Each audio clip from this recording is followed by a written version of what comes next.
اعوذ باللہ من الشیطان الرجیم بسم اللہ الرحمن الرحیم الحمدللہ والصلاۃ علی اہلھا اما بعد. محترم سامعین کرام السلام علیکم ورحمۃ اللہ وبرکاتہ. بعد از حمد و ثنا سلسلہ وار درس اصول اعتقادیہ. آج ہم پڑھیں گے ارواح منتبعہ اور قوال منتبعہ سے کیا مراد ہے اور حکمہ اللہ تبارک و تعالیٰ کو ارواح منتبعہ اور قوال منتبعہ کیوں کہتے ہیں.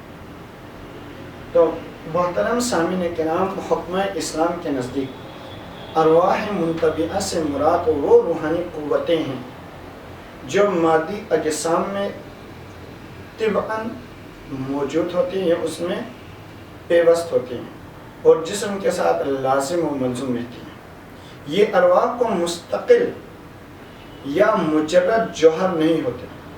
یہ ارواح کوئی مستقل یا مجرد جوہر نہیں ہوتی، بلکہ جسم کی طبعی صورت اور قوت کے درجے میں ہوتی ہے. اسی لیے یہ جسم کے بغیر قائم نہیں رہ سکتی.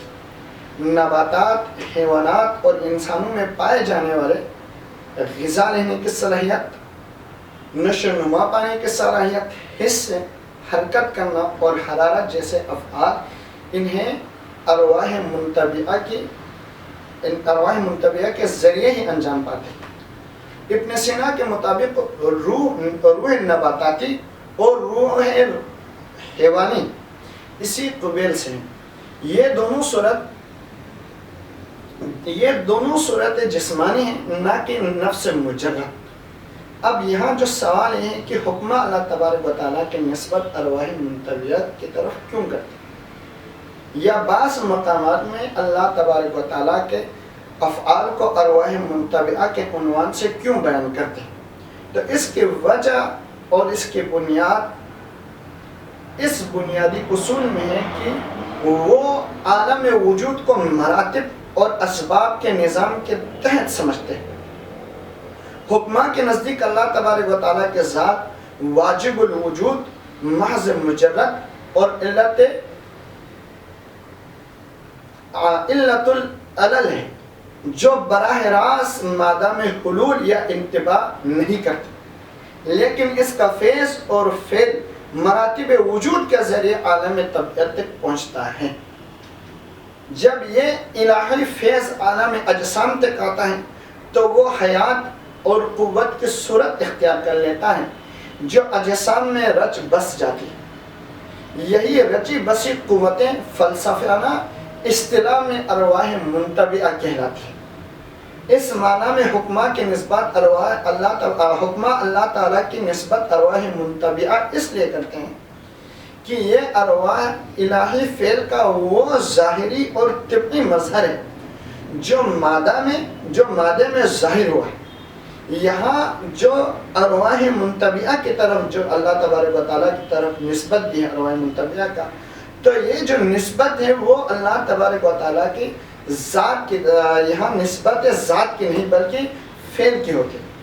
یعنی اللہ تبارک و تعالیٰ کی ذات خود منتبع نہیں، بلکہ اس کا اثر طبیعت میں منتبع ہو کر ظاہر ہوتا ہے. اسی لیے حکمہ اللہ تبارک و تعالیٰ کی ذات کو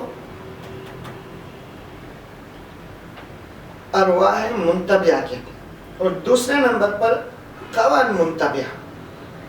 تو حکمہ اسلام کے نزدیک قوال منتبعہ سے مراد وہ طبعی قوتیں ہیں جو طبعی اجسام میں اس طرح موجود ہوتی ہیں کہ ان کا وجود مادہ سے جدا تصور نہیں کیا جا سکتا.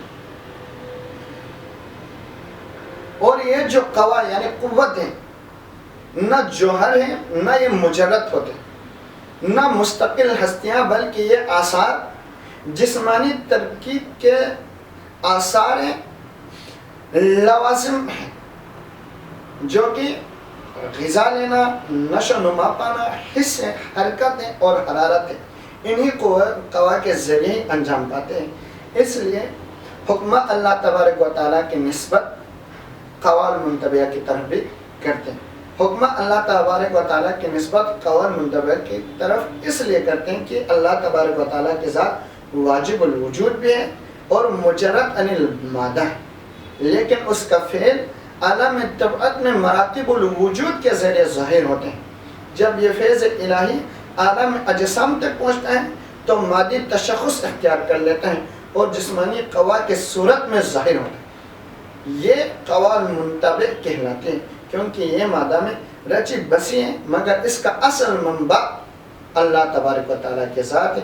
اسی لیے حکمہ اللہ تبارک و تعالیٰ کی ذات کی نسبت نہیں بلکہ افعال اور آثار کے نسبت کی وجہ سے اللہ تبارک و تعالیٰ کو قوال منطبعہ اور ارواح منطبعہ کہتے ہیں۔ دعا ہے کہ پروردگار ہمیں اسلام کو سمجھنے کی توفیق عطا فرما۔ وآخر دعوانا الحمدللہ رب العالمین۔